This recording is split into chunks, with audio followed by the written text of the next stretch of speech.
Guys, it is 11 o'clock on Friday, and I am going to do like some my Facebook Live today on what did I say it was going to be? Handling objections, and kind of objections that you can typically get both from a seller and from an agent about working with you, and actually going forward and staging.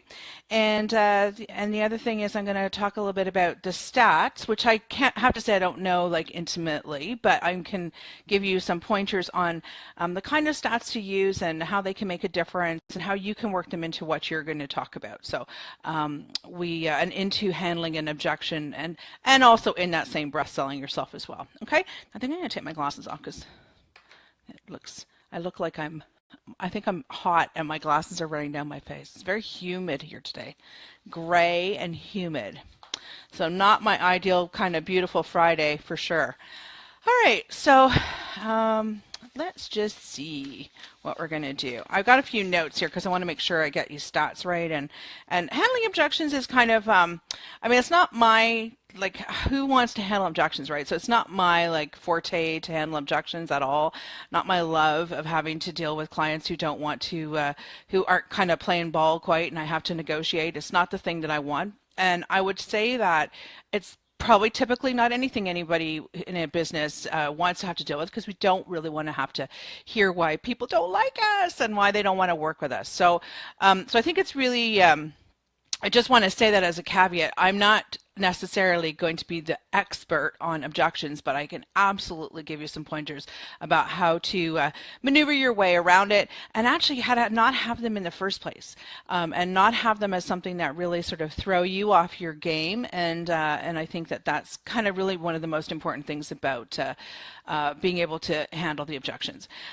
Now, most of the time when you hear objections, it's really going to be around the sales process, but you might also like have that same feeling in the sales process, but also when you're doing the consultation. So if you are with a client who is kind of cantankerous, stubborn, doesn't really want to, hi Penny, doesn't necessarily really want to do what you tell them, implement the recommendations, and so there's a part of that where absolutely you want to use stats to help you with that and to validate what you're doing. So I'll give you some pointers on how to do that. There's also the place where you would handle objections as well, is when you were trying to sell your value or promote your value to agents as well. So while you're trying to get them on board. Now, I think we often think about it as, well, they just weren't interested, so they never called. But think about it more that there's an objection there somewhere, and how do I handle that objection with them, as opposed to just they weren't interested. Because they're really, if you can get through to them, then they're going to help to get through to any client. And in fact, they do so much of the preliminary work about having the right clients and talking to the clients already, that when you come, the objections are not horrible. They're manageable objections. And so that's the thing about objections. They don't actually have to be nasty. They can actually be quite okay. So one of the things I'm going to ask you guys to do, I'll probably have to put my glasses back onto the screen, but one of the things I'm going to ask you guys to do is if you can give me some examples, or like where you found that you've run up against an agent or a seller who just isn't really getting it, and or that has some kind of objection that was awkward and uncomfortable and that you have to fix, and you didn't know quite how to fix it. And then I can use those as examples, because that's really helpful to me. So I can give you my history of objections and how I handled them, and I can certainly give you the overview, but if you have specific ones, that's always helpful too. All right.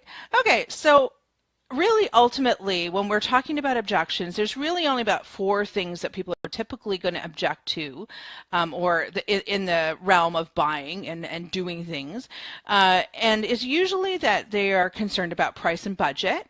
It's and meaning that, so the price is not in their budget, they can't afford it, and that's like a big one, and it's I think very common. Oftentimes we talk about the fact that, well, if they can't afford me, then they're not my client.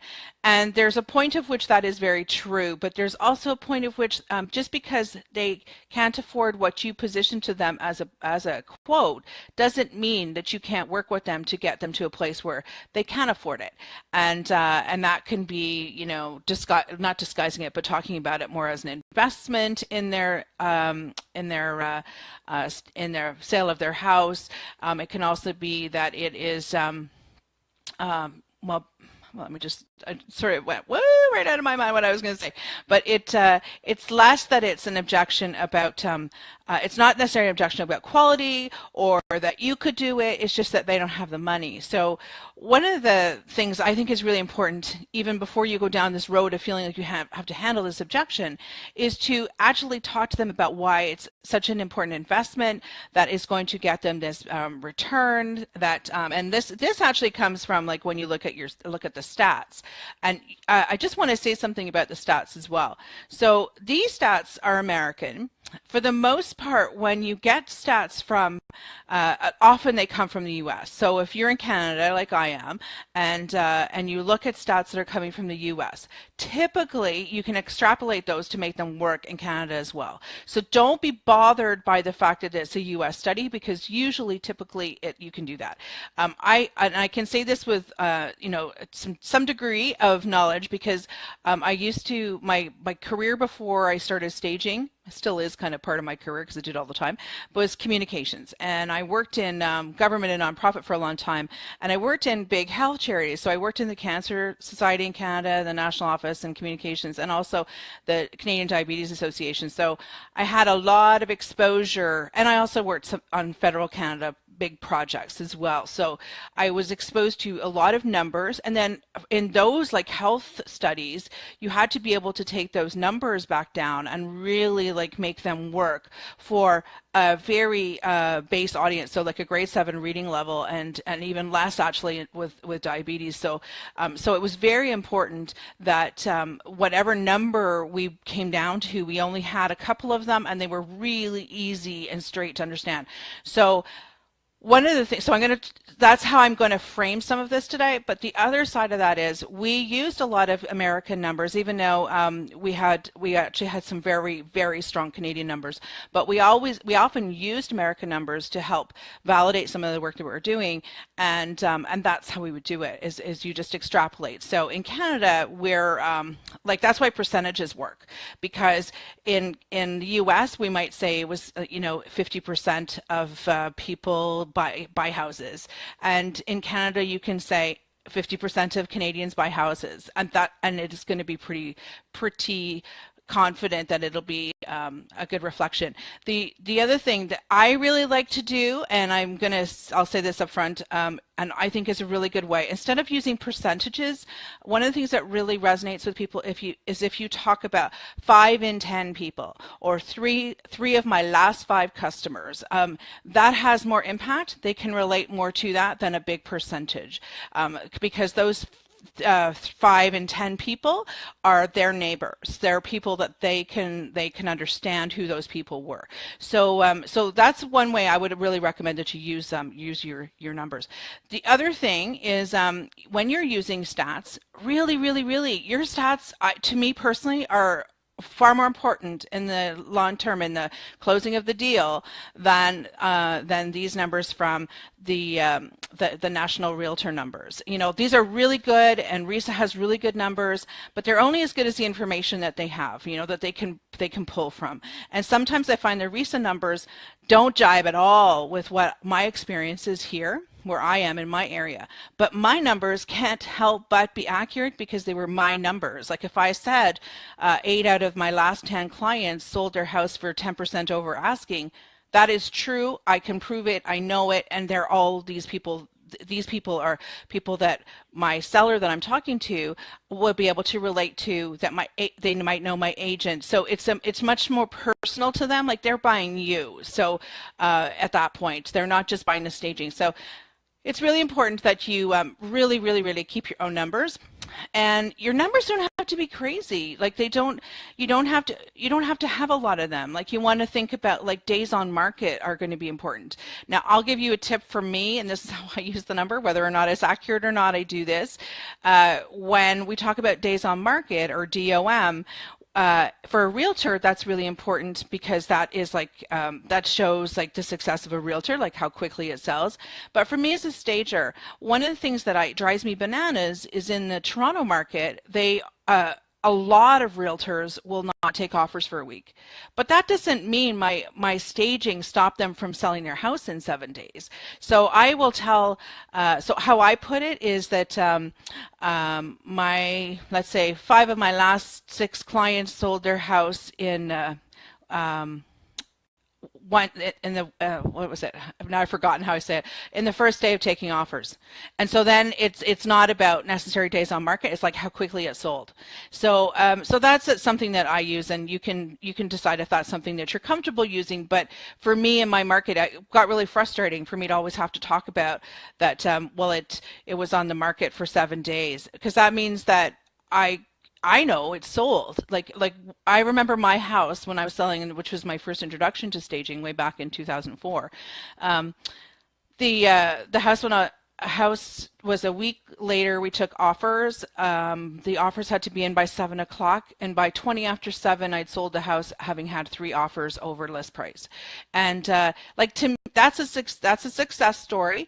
And it wasn't necessarily, well, yeah, it was me. Hey, and it was my staging. So even though I didn't have a clue what I was doing at that point, but that would be my number, and that was an important value to be able to sell to a client. And I still use that number even you know, how many years later is that? 13 years later, I still use that sometimes to validate to my clients, to my sellers, like the value that I can bring to the job. And not only but the value that staging will bring to a seller as well, especially if they're worried about a market, like what's happening in the market. They want to hear that they're going to do better than somebody else, and that you can do better for them. So having your own stats is really crucial. Like these numbers from NAR and is it NAR? Yeah, they're really good, and Reese's numbers are great to have, but your numbers are going to be the most important to be able to sell your value. Okay, so it's really important that you remember that. You don't need too many. Now, I can't see, so I have to put my glasses on. Okay, so Penny says, I find with my older clients that their sister or the lady on the street told them not to do anything. The buyer is going to remodel anyway. So I totally, like, that is absolutely, hi Lorraine and Tamara, hi Susan, hi Rosemary. I absolutely, like, that's actually one of my things on here. Not so much that someone else told me this, but why would I need to do that? And do you know why they were listening to the neighbor down the street over you? Because they know the neighbor down the street. They have built a trust with the neighbor down the street, and they haven't built that trust with you. So your job now is to create that trust. Now, I'm going to tell you a little, well, you can call it a secret. It's a tip. If you've taken my classes and you've taken the Nail the Consult and you've learned to do a consult with me, one of the most valuable things that you get out of doing a walk and talk consultation is you have a 90-minute to 2-hour period of time of which you are selling your value. So by the time you're on your way to being finished the consultation, it's not about trying to sell your value anymore, because somebody might have said at the very beginning of the consultation, well, my friend down the street says I shouldn't need to do this, that this is going to sell on its own. And then you go, oh, and you'll give your spiel and or say, well, you know, your value, but you're going to have 90 minutes to sell your value to them. You can even say, well, let's talk about that when I finish the consultation and see if you still feel that way. You know, so you can move that around, so it's not an objection anymore. It's actually a challenge for you. Although we don't really want challenges while we're doing a consultation, but it's an opportunity for you to educate your seller and to and for you to sell your value. And like, that's a challenge. Hey, I'm going to spend the next 90 minutes then, and I'm going to prove to you that this is valuable to you, that you will be making the wrong decision if you don't do it. And I know in 90 minutes you're going to want to make the right decision. So that is really what that is. That is, they're looking for someone to trust, and their neighbor is the one that they trust right now, because they don't know enough about you. So that's kind of our job, to sell then our value. So totally get that, Penny. Totally get that. Okay, so so the thing about the consultation, and this is an important piece of an important aspect of an opportunity for you to sell who you are. So it starts really like I've talked about the funnel before. So, you know, you get those people, those agents into your funnel, and they're the ones that will sell your value to with with you usually, but to their seller, so that their seller engages with you for a consultation, and then their seller wants to hire you for staging, and then potentially hire you and continue the relationship with redesign or decorating or whatever you might want to do. But that opportunity then, so what you need to be doing is using your value and your stats and your information and selling to the agent at the very beginning. So you are very often going to have objections. Well, I shouldn't say often. That's not very fair to say. But you could very potentially have objections from your agents at the very beginning. And sometimes the objections that come from those agents are sort of apathy, like they just aren't really interested. And so you need to then want to wow them. So your stats then become very important. And you can also talk about the stats of the industry, because they want to know, well, so why should I do this? Because my broker doesn't endorse this. He doesn't get like stagers as vendors.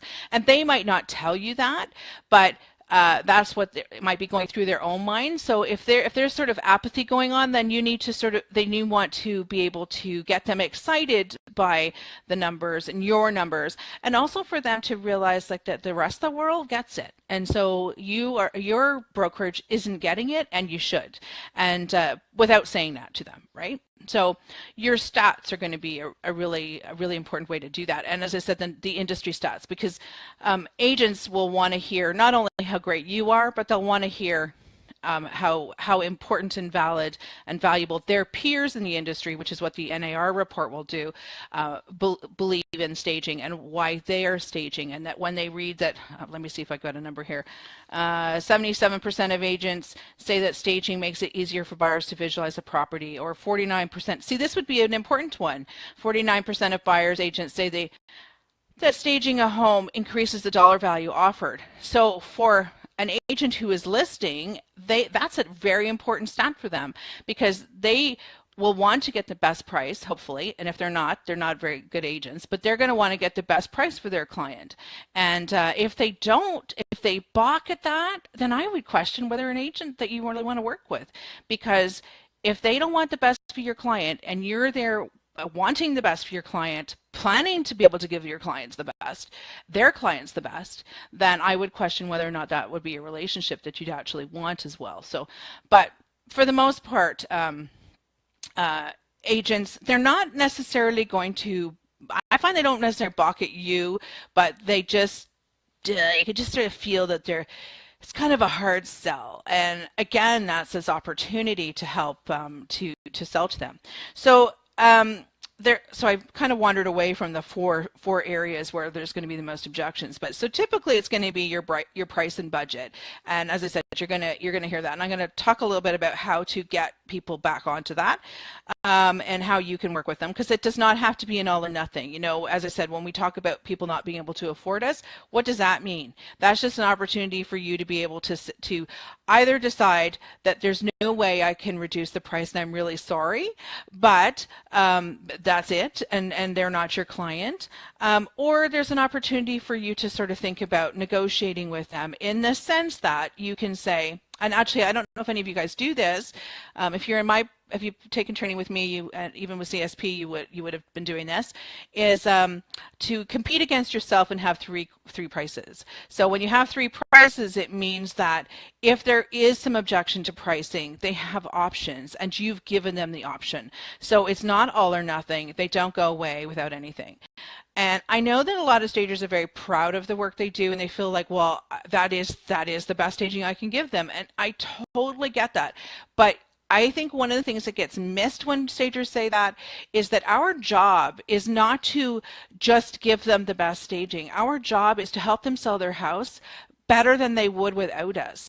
And if you can do that, and you can do that in a base package like that is just accessorizing, or coming in and just and actually spending 3 hours and just using what they have, and you can do that for their budget, that will make a massive difference. And one of the reasons I say this, and I see this comment a lot about, I don't want to put lipstick on a pig. I'm going off topic a little bit here, but I don't want to put lipstick on a pig. You are never putting lipstick on a pig. I can tell you that absolutely 100% hands down. I worked when I was training with CSP. We went to, I don't even know how many classes I taught, but a lot. Every class we did, we went out to a house that we had not seen, was sight unseen. We had not done a consultation. The seller had typically not done any work in preparation for going on the market. That was often the reason that we were invited or given the opportunity to go in and stage with them. I would take a team in of my class, and we would go into that class and into that home, and we would do everything from the very beginning of like what would happen in consultation to the work, which is a massive part, to getting the house ready to go on the market. And we would do that with my small team, usually of about like anywhere between 7 to 10 people, and we would do that between 9 o'clock in the morning and 3 o'clock in the afternoon.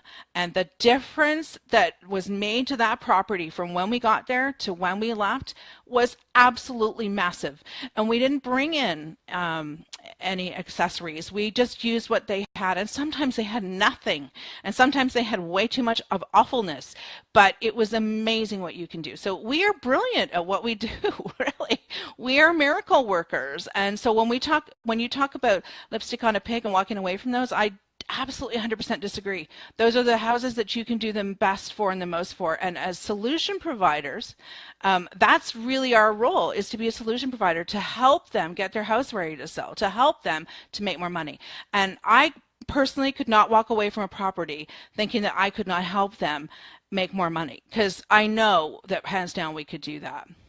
Yes, Mary, I agree. I'm all out of breath now. That made me like I wasn't planning to talk about that. But it is, it really is. That's why we do what we do, because we're amazing at it, and they're not, and they haven't a clue. They haven't a clue what they're leaving on the table, and it's our job to help them realize that, and then to help them get where they need to go. So when someone, I'm just going to quote Mary, so I'm not the only one saying this. I would rather be able to do something to help them to walk away because they can't pay me premium price. I'm happy to be able to work with any budget. Everyone deserves a staging. Now, the one thing I will say about what Mary said is I absolutely 100% agree. The only thing that is the caveat to that is you never compromise your value. So if someone says to you, I can't afford that, and there's no way we can do that, then your job, and this would be happening in the consultation. So this is where they're gaining trust with you, and you're having a conversation and you're saying, so what have you put aside for this? Like, what could you afford to do this? And you can say, because I think typically for this house, it's going to be around the $2,000 mark to do this, and they'll say, well, God, we're really pushing it with the consult, and so then you can say, well, I could do a DIY package, or I could do a DIY for you and give you a plan that you can use, and you're still going to get paid. So you do just the work that you're getting paid for, which is a DIY, or you can turn around and say, I'm going to do like a mini stage for you, and so we're going to cut our consultation a little bit short, but I'm going to give you a list of things to do, and in 2 weeks time when you're ready, you're going to call me. I'm going to bring in my assistant, or I'm going to send a couple of my assistants in, or myself, whatever you choose to do, and they're going to come in and they're going to use what you have in the house, and they're going to get the house ready, and it'll take them about 3 hours to really put all the final touches on the house with what you've left behind for me. And Susan's asking, how much would you charge? It's your hourly rate, right? So like I would say, if you're charging $100 an hour, charge like your consultation, like actually how I have done it is my consultation is 2 hours. I'm going to plan to be in there for 3 hours, so 5 hours at $100 an hour, so $500, and then I buffer it by another $50. So let's say $549, and that would include my consultation, 3 hours of my assistant's time, and then the value of that is your assistants go in for $25 an hour times 2 of them, and so you're making profit on their time as well. So you're going to make money on that. You absolutely are going to make money, and you had no overheads in order to make that happen. But they got massive value from you, and you did it in a way that they could afford to do it. Now, I don't think that's like the thing that you have to do all the time, but when you have that in your back pocket, when you know someone really can't afford it, so when people say that they can't afford it, sometimes it means I don't want it, and you're not ever going to convince me. Or it's somebody you don't want to work with, so you absolutely can walk away from those. There's no objection to handle when you don't want to work with them. But with price, there's flexibility. The flexibility though is really important, that it doesn't come from you financially. So you're not selling your value short. You're not actually giving them a 20% discount. You're only giving them 20% less. You're giving them, let's say, 20% less work for the price that they should be paying. So another way to do that is if they if it was $2,000 and they're like, oh, we really can't do 2,000. Could you think you could do it for 15? And I would be able to say, well, I don't think I can get to 15 for you, but I could get to 17. And what we'll do is we'll take out the family room in the basement, and then you have not shortchanged yourself on anything, because that number works for you. You still are getting paid. You can still pay your team. You're still making the profit you should, but they can afford it. And you know that taking out the family room in the basement is not going to compromise the staging and the sale of the house.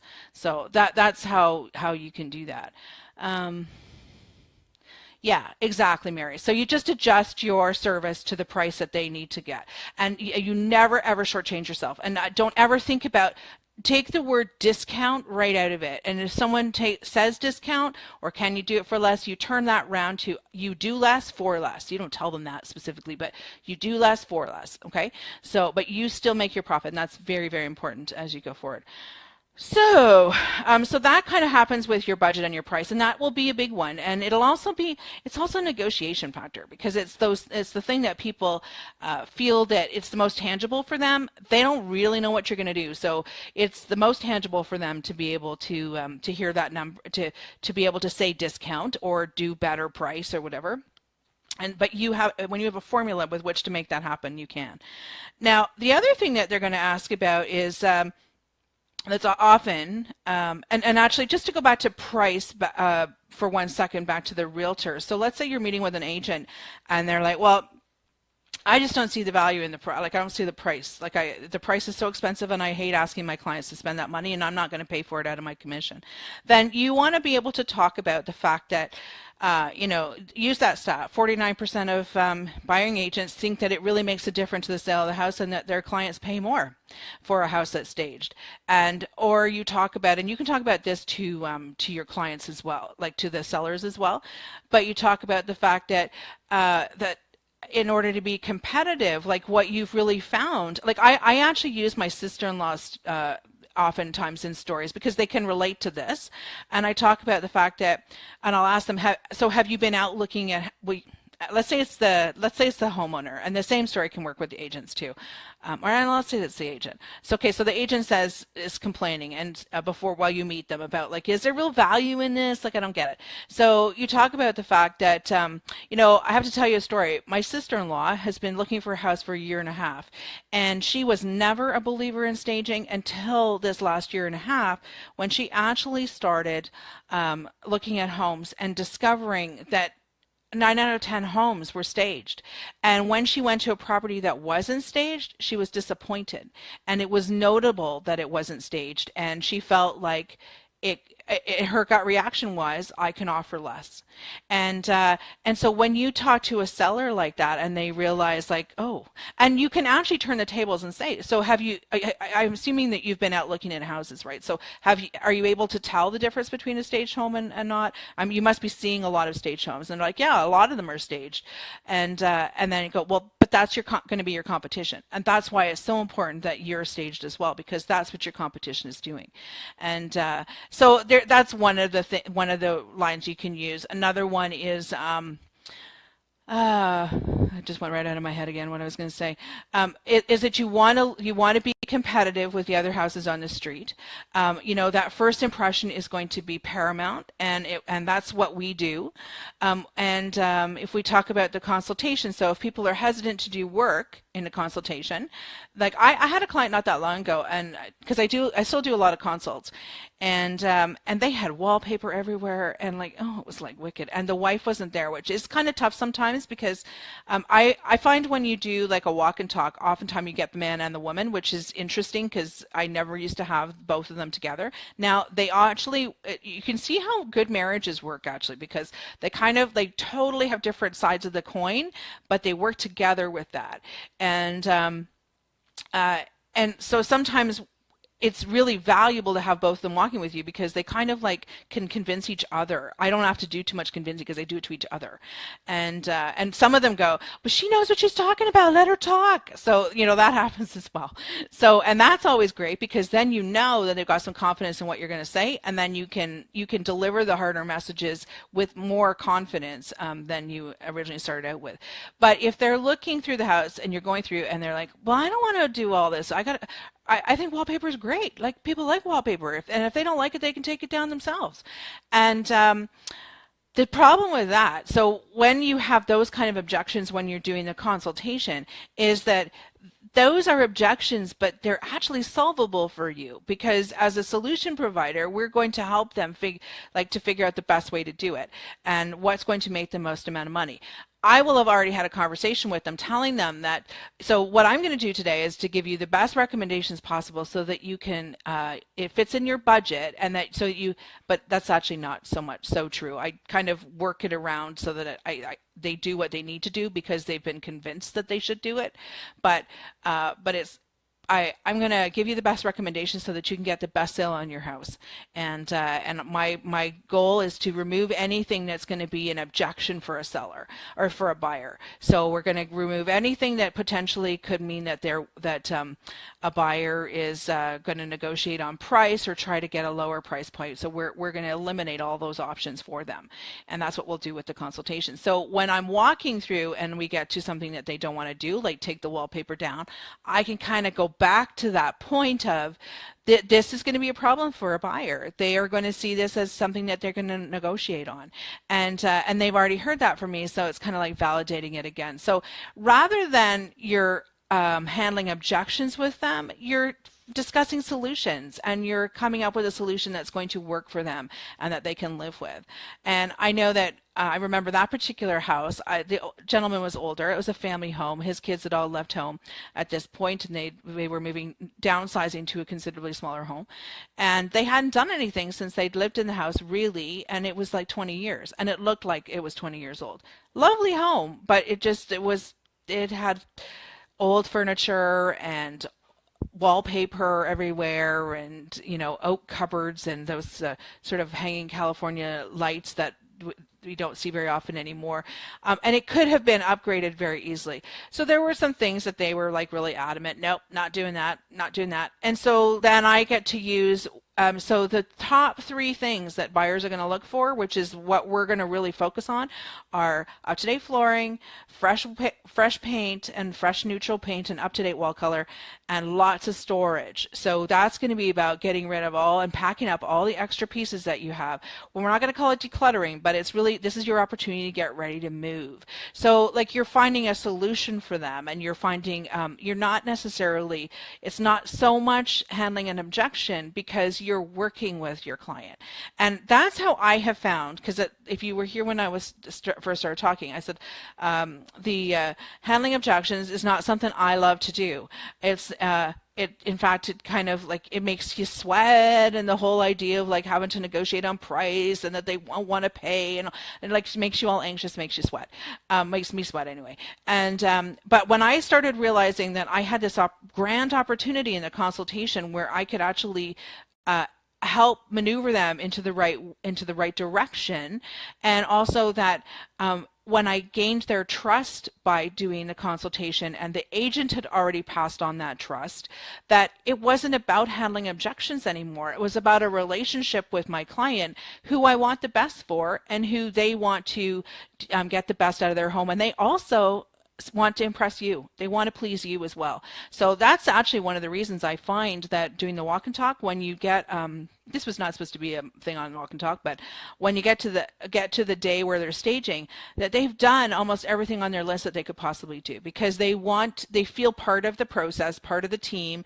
and they get why it's going to work for them, and so they're part of that. So that's also, I think, why the walk and talk really works, is because they understand why you're doing it. They want to understand why you're doing it. So they are actually your best salespeople down the road. Like, oh, I had this stager and we did all this work, but you should have seen the end result, and you should have seen how much more money we listed for and how much more we sold for. So you're really working to just build your value and build your reputation as well through that whole process. So it's all kind of like multi-pronged. You get to, all sorts of stuff comes out of it. But for sure, like these people with the wallpaper, because the wife wasn't there, I said to the man, so I asked him how old his daughter was, and he said, oh, she's like in 28 or something, and she has a couple of small kids. So I said, well, I want you, the next time your daughter's here, because she's coming tomorrow, so I want you to ask her what she honestly thinks about the wallpaper. Would she buy a house that had wallpaper in it? And I guarantee you she's going to tell you no. And I'll eat my words if she doesn't. And so we have like a little kind of, wager going, and yeah, the daughter doesn't like the wallpaper, and the wallpaper comes down because the daughter told them it was like, no way, I would never buy a house with this wallpaper. I would not buy this house like it is. So again, they're looking for validation and trust from someone that they know as well. So they get it from both me and the agent sometimes, and their family or someone who can tell them. So those are all things that, like, those are handling objections while you're doing the consultation. But part of the using of the stats, though, in that scenario is explaining to them that the top 3 things that buyers are going to look for are these things, and they're going to pay more when they have that. They also, and back to Penny's point, well, they're just going to buy and remodel it anyway. And you're going to say, yeah, but our job is to make sure that they don't think about remodeling you, but we're going to help to distract them from the fact that, yeah, the kitchen cupboards really need to be ditched, like, come down now. They're not going to think about it. They're going to think, I can live with this kitchen. This is a good little kitchen. We can, and not think that, oh goodness, there's $30,000 I'm going to have to spend on renovating the kitchen, or there's another $15,000 I'm going to have to put into replacing the carpet or putting hardwood floors in on the main floor. So we're going to do that up front so that you actually make more money than what you actually put in. And not only are you going to make more money, but you're going to sell faster because everybody's going to want your house. And the thing with, and sorry, I'm kind of rambling like I'm doing a consultation, but and if they're looking at your carpet and it's dirty and feels old, they're going to see your dollar signs. And what they're going to do, though, is they're going to now look at the house down the street that has hardwood already, because buyers don't want to do that work. And so when you can tell them that, and you can say that 70% of buyers will pay more money for a house that's already done, where they don't have to spend any more. They will pay for that. They don't want to have to come in and work. And you can especially say that when you know about the neighborhood you're working in. So if you're in a neighborhood where, for example, what would be a good neighborhood? Let's say you're in a neighborhood where it's commuters. So it's an hour and a half or an hour commute into the city. So 2 to 3 hours on the road every day. Those people that are doing that are usually families, parents of young families, and they are outside of the city. They are under pressure to be working, and the last thing that they want to come back and do is start renovating. So so when people talk about, well, someone can come in and remodel, the percentage of those people who will actually do that is really small. And so you want to be able to say, like Penny, when someone says that to you, first of all, the most important part is you're building up the trust so they actually believe you over their neighbor, and then you have your stats to prove it. But then you're also able to say that is very sound logic, except for the fact that there's such a few people who actually will do that. Most people, 70% of buyers, will actually pay more for the house if they know that they don't have to do that. And then they have a hard time like battling that, because you used a stat on them, and they also know that you know your area, you know what your work, you know the area that they live in, and you know what their competition is doing. Another tip for you too, when you are doing the consult and you have those kind of objections, is there's the garbage truck again. I move it back to 11, and he's here again, and I have the window open because it's so humid. But anyway, the other thing that can really help you as well is if you want to take go into MLS or Realtor.ca or the listings. Okay, hopefully you can't hear that big noise of the big truck. Anyway, so you want to take those listings, and before you go to do your consultation, just do a quick perusal of like what's on the market in the area, and pull off a couple of MLS listings, and you can do that, or tag them onto bookmark them on your tablet or whatever you're going to use, and show them to them and say, so the house down the road that's like at 21 blah blah, well, that house, I looked at the listing this morning, and that house is actually staged, and that's going to be your competition. So I want you to take a look at what they've done, because my job is to help to make you competitive with that house. And so anything like, so that's also how you get them to trust you, because you've done research for them. You really believe that their house should do better, so they can't help but like have more trust in you. And so even though apparently the lady down the street knows more and knew more when you started the consultation, by the end of the consultation, who knows more? You do. And so you've proven your value, which then also comes back to that whole idea, which is another one of the objections, is I don't need it. And so what they're saying when they don't need it, I don't think I need to do that, is that they want proof. And that's where your stats are going to do that for you. And also that building of trust as well. So that becomes like, there's a few things that are going to keep piling in as things that you want to be able to do with your client. And it's also the reason why it's so important to pick the right realtors that you want to work with, and to build the relationships with them, because they are part of your process. Like I have a couple of agents who I work for quite a lot these days, and exclusively. And so when I'm sort of exclusively there, especially for a consultation, and so when I go and see them, I don't even have to open my mouth. Like they call me and they say, hey, Wayne told me to call you. He said, like you're amazing. And you're like, okay. And so you go, first of all, you feel confident because that that Wayne has already set you up to be an expert at what you do. So they are going to listen. And as it turned out, this couple, I did a consult for them. It was going to be a vacant property. So I gave them recommendations. So it was a chargeable consult because they needed to paint, they needed flooring, and they needed to do a few things.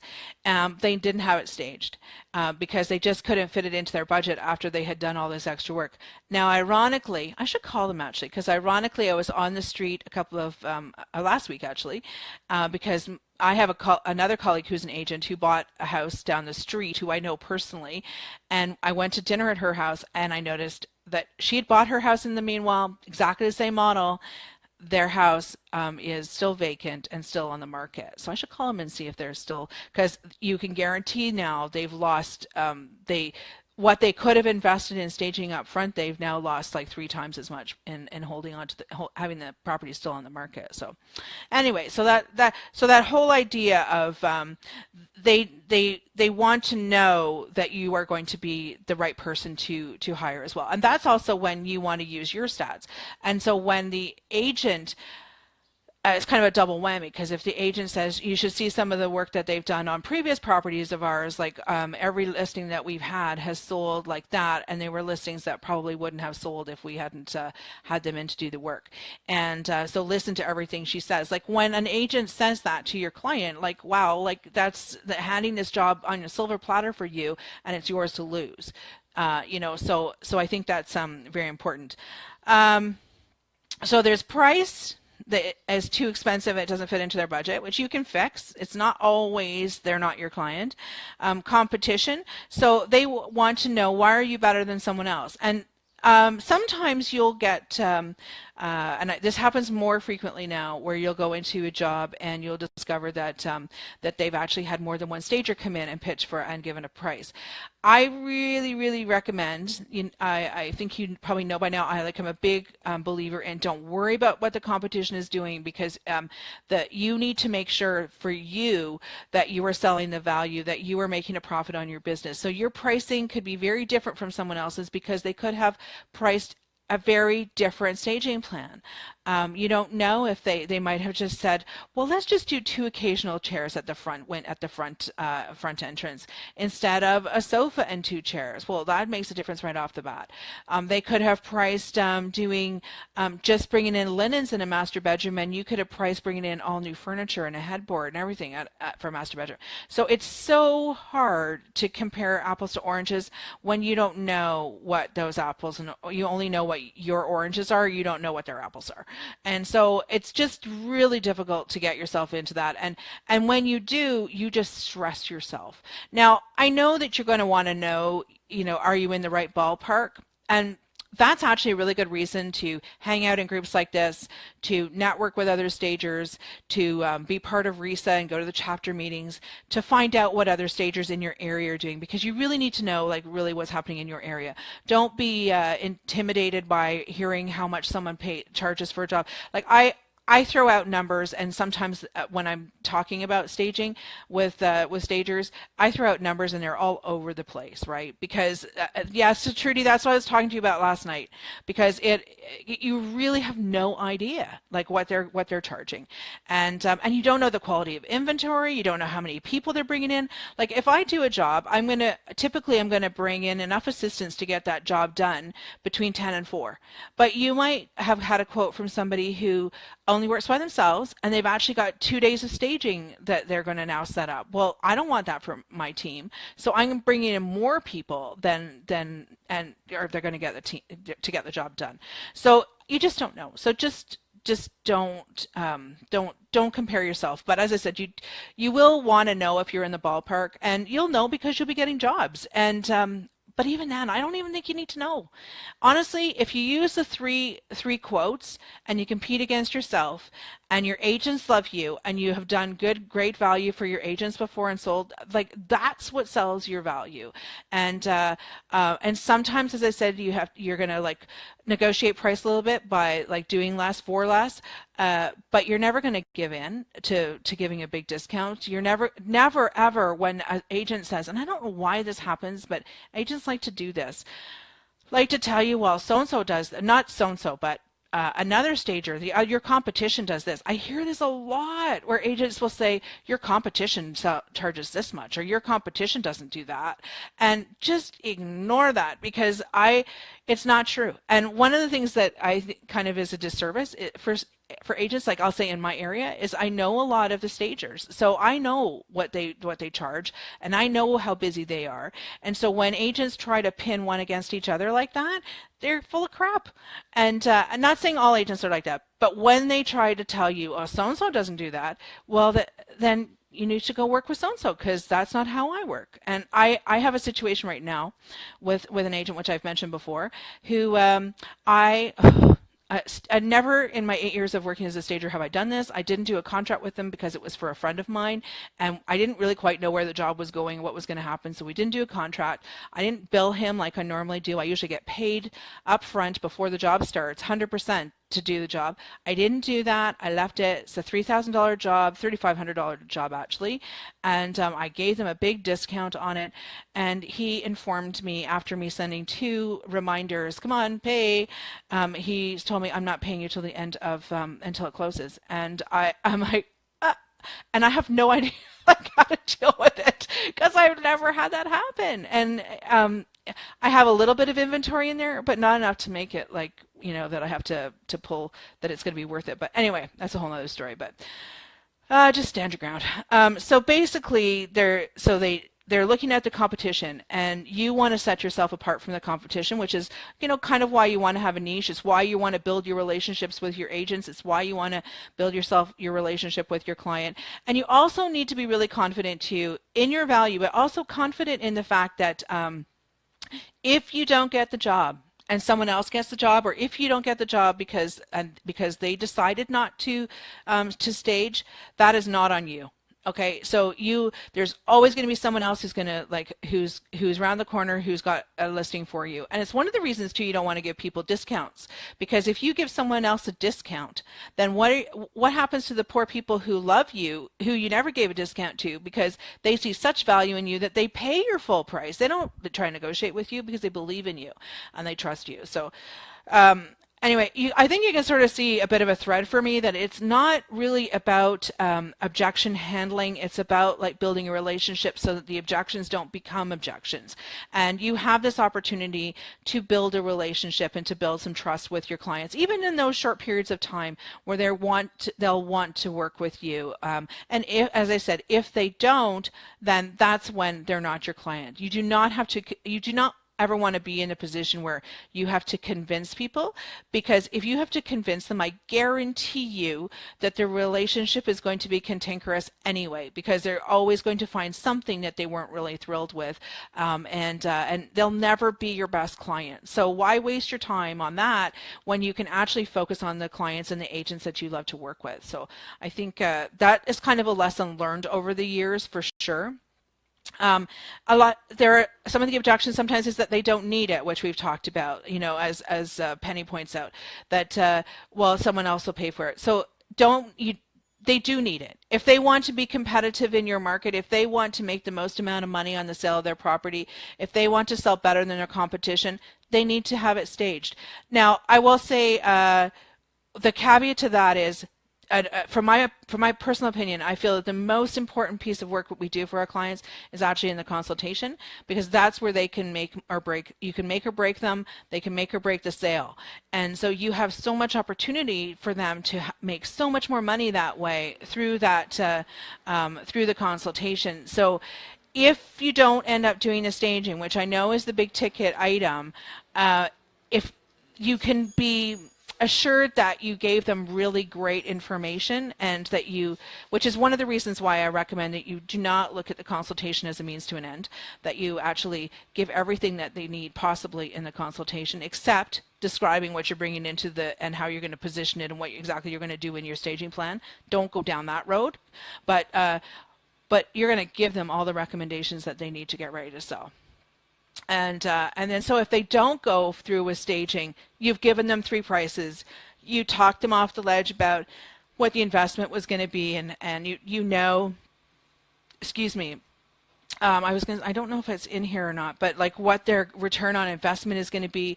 That from the consultation perspective, what the return on investment is going to be on a lot of the things that they're going to do. So from your home gain studies, which I wish they would hurry up and do a new one, but the home gain studies, and also from what in your area as well, that replacing carpet with hardwood floors, even though it was like an $8,000 investment for them, allowed them to list for $20,000 more.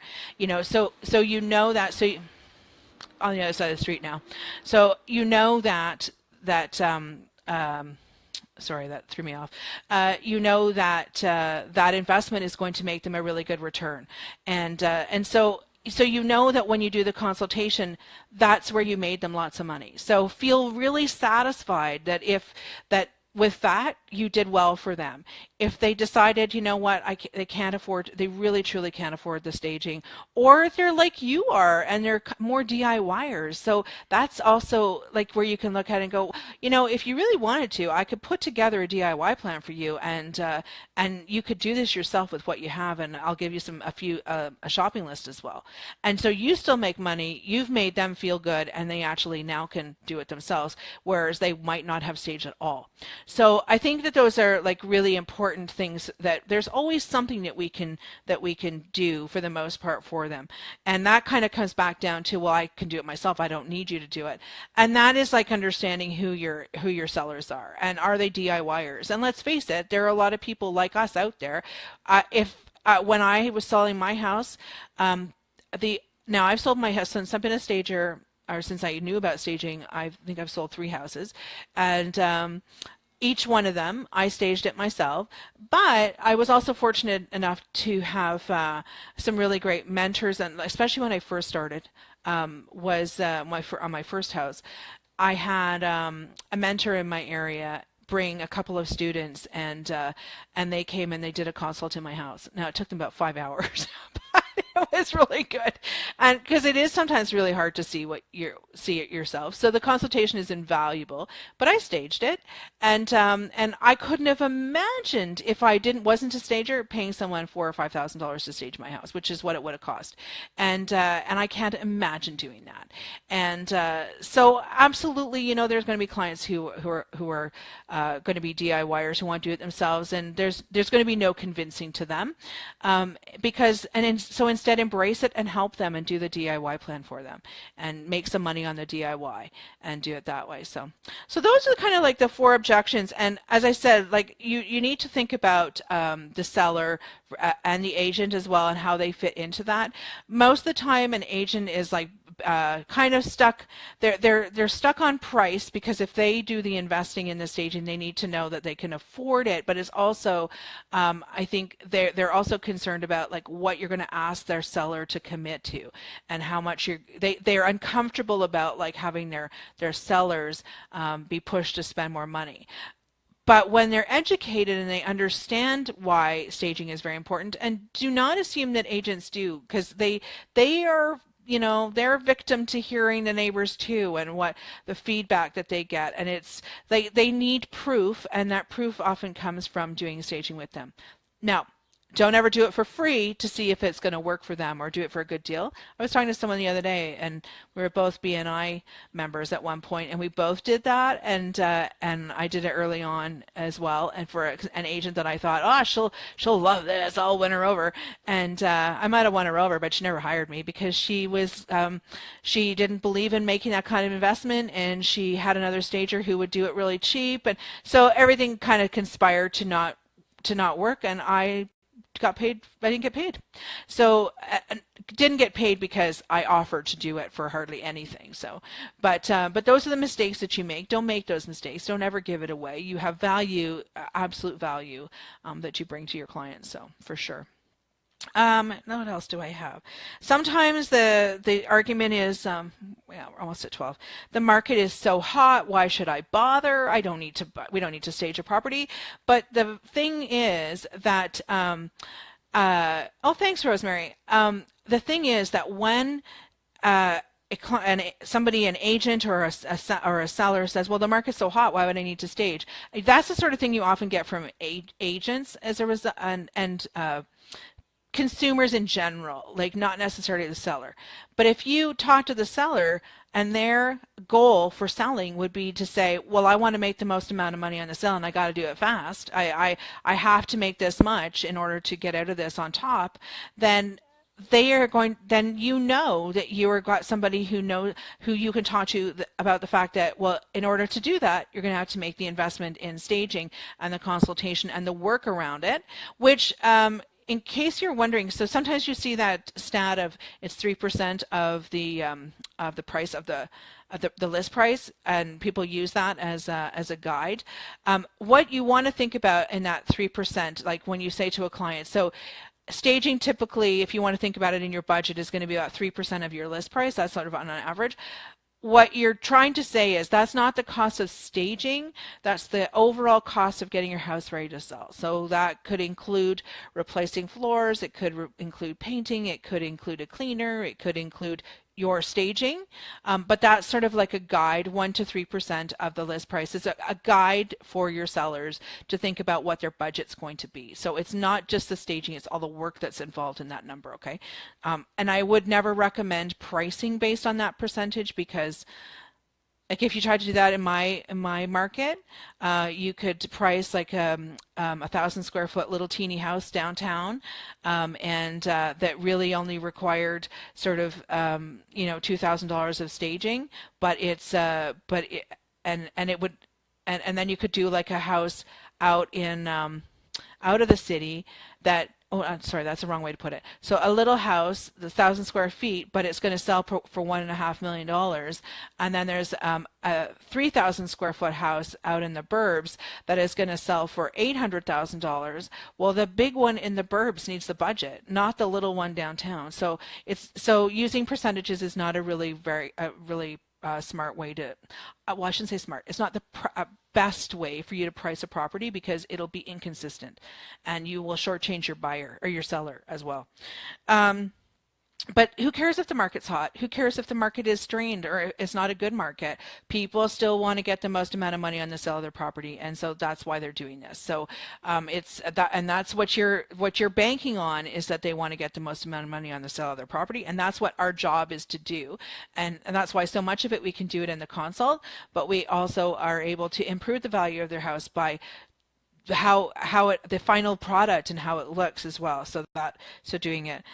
We talked about they can't afford it, and then you have to dig deeper. And I will say one really key thing too is that when you're looking at objections, for the most part, when someone says that they well, I don't know, that's a lot of money, or they have some kind of objection, what they're asking you to do is to tell them why they should be doing it. It's an opportunity for you to educate. Like, I always remember my old boss. He was a cantankerous, I have a word for it, but he was a great guy, a smart guy, but he was like just painful to work with. He always had to be like, being on the opposite side of the fence and being difficult about things, and people were afraid of him. And I was doing United Way campaign for our office, and I was told, oh, don't go ask Ted because he never says yes. He says no every time, and he's just so painful. So I'm like, what? So I went and saw him because he was my boss, and we had a good relationship. And I asked him if he would give, and did the spiel, and he said, well, tell me why. And he said he would, but he wanted to know why. So I said, well, you have a reputation as never giving.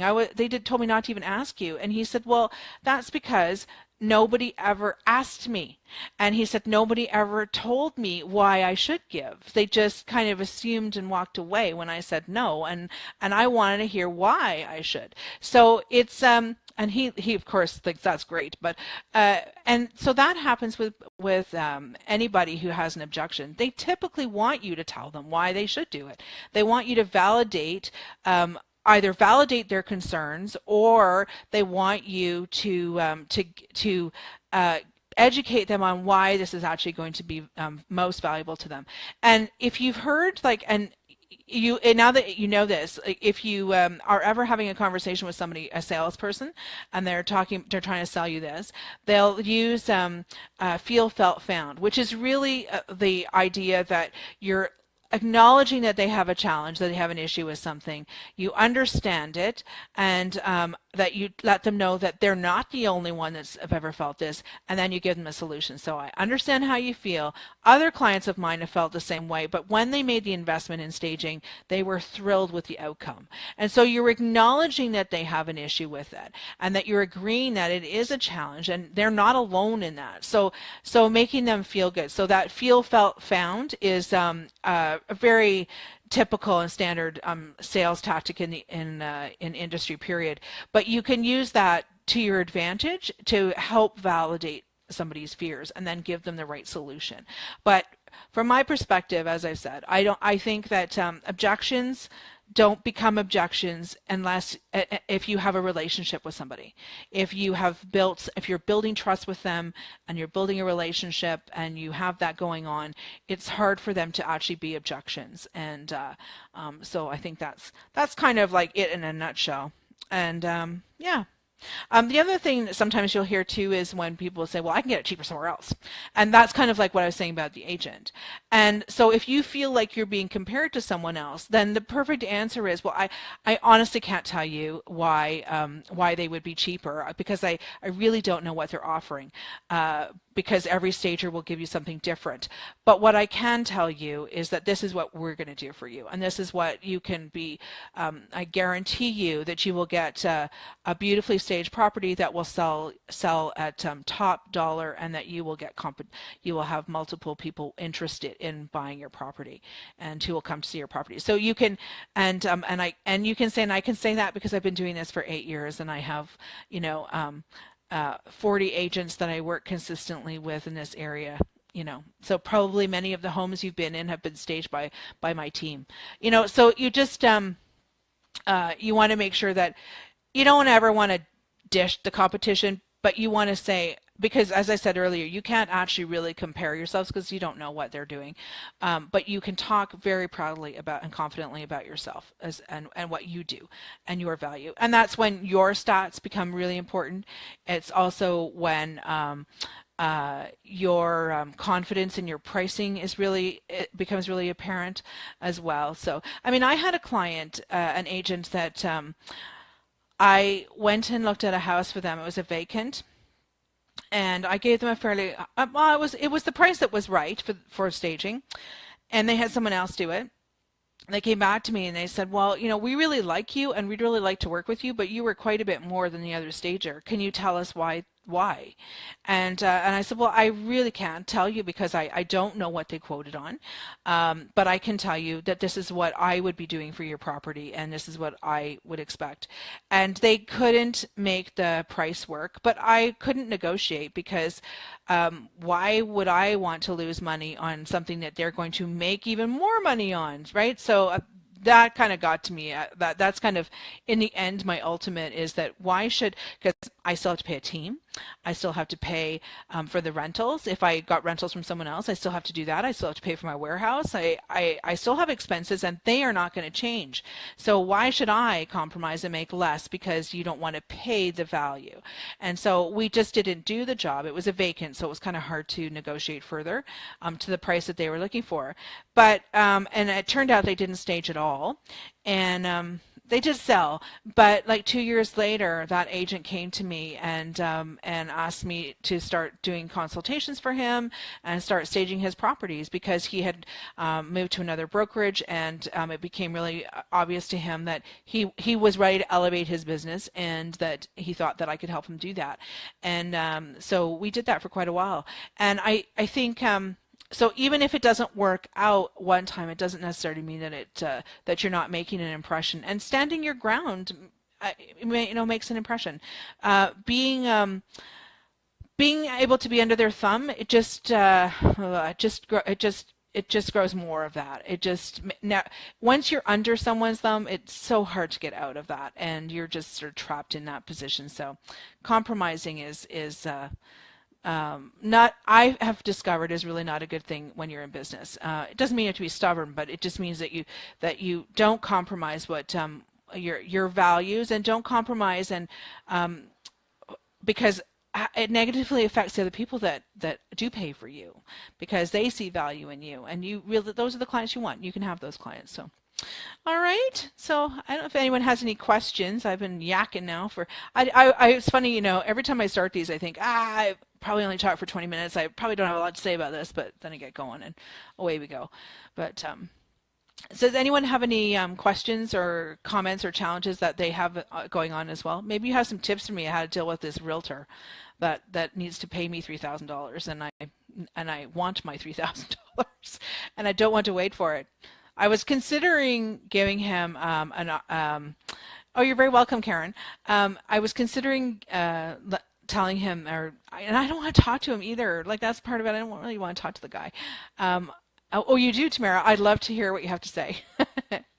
I was considering telling him that for every month that he didn't pay me, that or that the house was on the market, that I would be putting a $250 financing charge on the bill, because that's really what I'm doing, is holding his financing.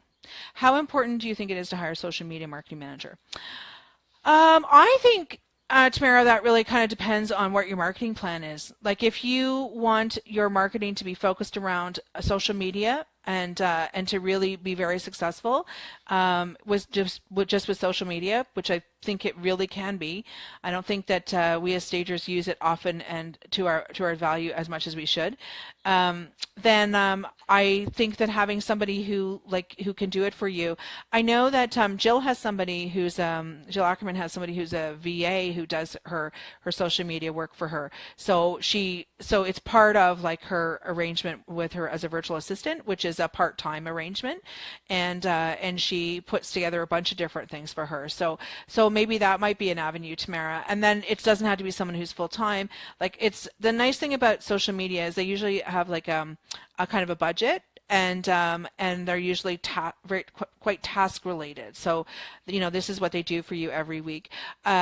If you, and as I find, I think that's especially important because when you think about when you're marketing that you want to have that 18 touch points with somebody, and social media is a really great way to do that, but it's very time consuming, especially if you're not behind your desk. Like when you start out your business and your weeks are not full yet, you're doing that sort of stuff, but once you get busy, those are the sorts of things that fall off the radar and we don't do. And so if you have a routine set up from the beginning that you have somebody who is responsible for posting and getting your before and afters up and getting permissions if you need them and things like that, or finding articles that really work, then I think that that can be a big asset and can really help you as well. And also too, those people who are you're in charge of your social media, they know what to do and they do it every day. So for some of us who don't do that every day, it's like overwhelming to always have to keep going back and refiguring out. I did this yesterday. I was trying to edit like a movie, like an iMovie for a class I taught the other day, and I was trying to edit a piece out of it, and oh my goodness, it's taking me forever because I can't remember the commands because I don't use it often enough, and that's a big waste of my time. But it should only take me 5 minutes to do it, but I've been back and forth for about an hour and a half now trying to figure out how to do it. So your time is valuable, and you don't want to do the $10 an hour tasks as the $100 an hour person. You want to be able to give those tasks to somebody else. So yeah, I think it's worth your while. But just start out like don't like start out with tasks related to that. So they have, you're paying for 3 hours a week or something like that, and their tasks are this that you're expected to do as well. That's what I'd say. That'd be my advice. All right. Any other questions? All right. I am going to go off, and I'm putting together a couple of hopefully good details of information for new stagers, or coming on board stagers, bringing them into the fold kind of stagers. So anyway, hope you guys have a beautiful weekend, and so glad that you're here despite the fact that it's middle of July. So really, thank you so much for showing up. You're welcome, Trudy. All right, so if anyone else has any questions, please feel free to post them, and or message me if you want some information as well. Oh, I know one thing I wanted to just let you know as well. I had great, I want to thank anybody who showed up on the 4-day challenge, and I had a few people also who were in the Revenue Builder program this week, which was really good. Was very happy with that. But I'm also offering over the summer sort of rapid results coaching. So if anyone is interested in, like you're ready to take the next leap in your business, you're moving from, you're taking your training and you want to get some help moving forward, or you're ready to jump to 6 figures, or ready to get a team and you want to get some help with that, I'm going to post it in the next few days, but I have like a limited number of spots, but I'm going to do some coaching over the summer to help everybody get ready for fall. Okay, so and so a lot of what we talk about in these, but like really specific to your business. Okay, so that's something to just keep in mind, and if you're interested, you can give me a shout. All right, so take care, everybody. Have a wonderful weekend, and I will see you again. Bye-bye.